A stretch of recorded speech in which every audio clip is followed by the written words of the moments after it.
Assalamualaikum warahmatullahi wabarakatuh. Salam sejahtera bagi kita semua. Kembali lagi bersama saya, Gina Wahyuni Ramadhani, peserta Latsar golongan 3, angkatan 61, kelompok 1, CPNS Kementerian Ketenagakerjaan. Pada kesempatan kali ini, saya akan kembali memaparkan sedikit hasil pembelajaran sinkronus pada agenda 2 tentang nilai-nilai dasar PNS, yaitu etika publik, komitmen mutu, dan anti korupsi yang dibawakan oleh Widya Iswara Ibu Dr. Wahyu Suprapti, MM, MPSI, T. Langsung saja untuk materi yang pertama, yaitu etika publik. Sebelum membahas pengertian etika publik, terlebih dahulu kita membahas pengertian etika.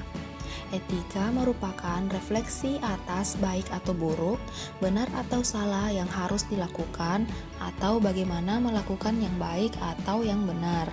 Kemudian, kode etik yaitu aturan-aturan yang mengatur tingkah laku dalam suatu kelompok khusus. Sudut pandangnya hanya ditujukan pada hal-hal prinsip dalam bentuk ketentuan-ketentuan tertulis. Selanjutnya, kita akan membahas mengenai apa sih etika publik itu. Etika publik adalah refleksi tentang standar atau norma yang menentukan baik atau buruk, benar atau salah, tentang perilaku, tindakan, dan keputusan untuk mengarahkan kebijakan publik dalam rangka menjalankan tanggung jawab pelayanan publik. Kemudian, lingkup etika publik yang pertama yaitu berkualitas dan relevan, yang kedua sisi dimensi reflektif, dan yang ketiga modalitas etika. Selanjutnya, nilai-nilai dasar etika publik.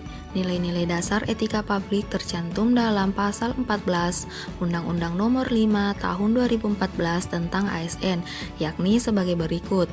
Memegang teguh nilai-nilai dalam ideologi negara, setia dan mempertahankan Undang-Undang Dasar 1945, menjalankan tugas secara profesional dan tidak berpihak, membuat keputusan berdasarkan prinsip keahlian, menciptakan lingkungan kerja yang non-diskriminatif, memelihara dan menjunjung tinggi standar etika luhur, mempertanggungjawabkan tindakan dan kinerjanya kepada publik, memiliki kemampuan dalam melaksanakan kebijakan dan program pemerintah, memberikan layanan kepada publik secara jujur, tanggap, cepat, tepat, akurat, berdaya guna, berhasil guna, dan santun, mengutamakan kepemimpinan berkualitas tinggi, menghargai komunikasi, konsultasi, dan kerjasama, mengutamakan pencapaian hasil dan mendorong kinerja pegawai, mendorong kesetaraan dalam pekerjaan, meningkatkan efektivitas sistem pemerintahan yang demokratis sebagai perangkat sistem karir.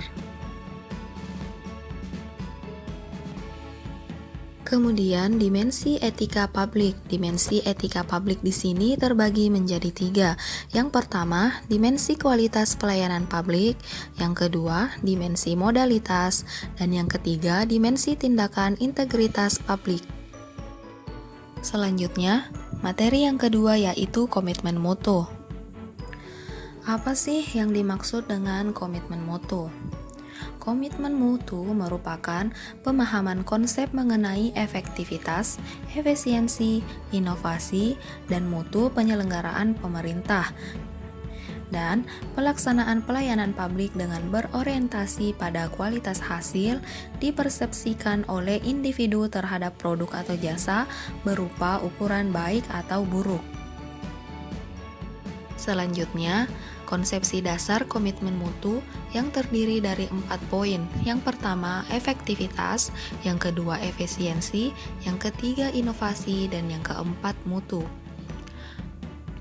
Konsep efektivitas tidak hanya diukur dari performa untuk mencapai target, rencana, mutu, kuantitas, ketepatan waktu, dan alokasi sumber daya, melainkan juga diukur dari kepuasan dan terpenuhinya kebutuhan pelanggan atau customer.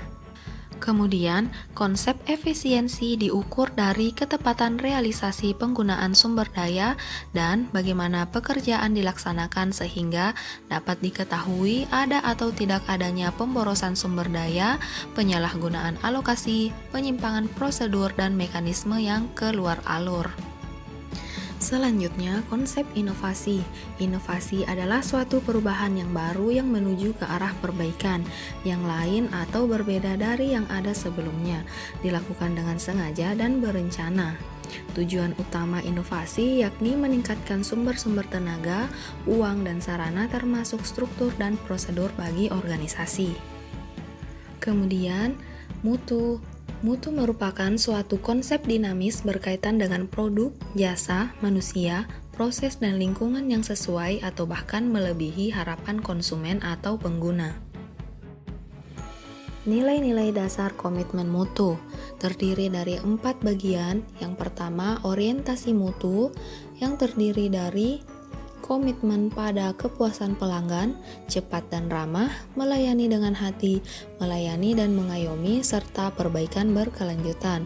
Kemudian, yang kedua yaitu produktivitas, terbagi menjadi 2, motivasi yang berasal dari komitmen, lingkungan dan budaya, dan kemampuan yang berasal dari pendidikan, pelatihan, dan pengalaman. Kemudian yang ketiga yaitu manajemen mutu. Manajemen mutu memiliki 5 pilar TQM atau Total Quality Management yang terdiri dari organisasi, produk, proses, pemimpin, dan komitmen. Kemudian yang keempat yaitu metode perbaikan mutu. Di sini terbagi menjadi 2. Yang pertama metode Plan Do Check Act atau PDCA. P berarti plan atau perencanaan, D berarti do atau melaksanakan, C berarti cek atau pemeriksaan, dan E berarti act yaitu melakukan tindakan. Metode yang kedua yaitu diagram sebab akibat atau cause and effect diagram. Diagram sebab akibat adalah metode yang digunakan untuk mengidentifikasi berbagai faktor yang menjadi akar permasalahan yang dianggap menjadi kendala dalam mutu.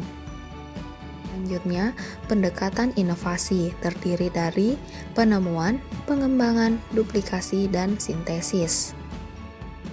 Materi yang ketiga atau yang terakhir yaitu anti korupsi. Anti korupsi merupakan perilaku untuk tidak mendukung adanya upaya untuk merugikan keuangan negara dan perekonomian negara atau sikap menentang terhadap adanya korupsi. Nah, apa sih korupsi itu? Korupsi merupakan penyelewengan atau penyalahgunaan uang negara, perusahaan atau sebagainya untuk keuntungan pribadi atau orang lain, atau penggunaan waktu dinas bekerja untuk urusan pribadi. Berikut merupakan beberapa tindak pidana korupsi. Yang pertama, kerugian keuangan negara. Yang kedua, suap menyuap. Yang ketiga, pemerasan. Yang keempat, perbuatan curang. Yang kelima, penggelapan dalam jabatan. Yang keenam, benturan kepentingan dalam pengadaan. Dan yang terakhir yaitu gratifikasi. Nah, selanjutnya bagaimana cara pencegahan korupsi? Pencegahan korupsi dapat dilakukan melalui perbaikan manusia dan perbaikan sistem. Perbaikan manusia dengan cara memperbaiki moral, meningkatkan kesadaran hukum, menuntaskan kemiskinan, dan memilih pemimpin yang bersih, jujur, dan anti korupsi. Sedangkan perbaikan sistem dengan cara peraturan perundang-undangan, reformasi birokrasi, menegakkan etika, profesi dan tata tertib lembaga, serta penerapan prinsip good governance. Kemudian, dampak negatif dari korupsi.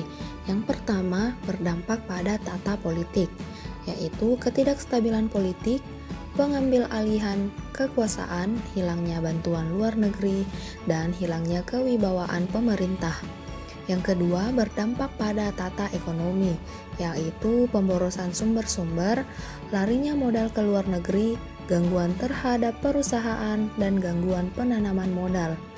Kemudian, dampak negatif terhadap tata sosial budaya, yaitu revolusi sosial dan ketimpangan sosial. Selanjutnya, dampak terhadap tata administrasi, yaitu tidak efisien, kurangnya kemampuan administrasi, hilangnya keahlian, hilangnya sumber-sumber negara, keterbatasan kebijaksanaan pemerintah, dan pengambilan tindakan-tindakan represif. Demikian pemaparan dari saya, kurang dan lebihnya mohon dimaafkan. Assalamualaikum warahmatullahi wabarakatuh.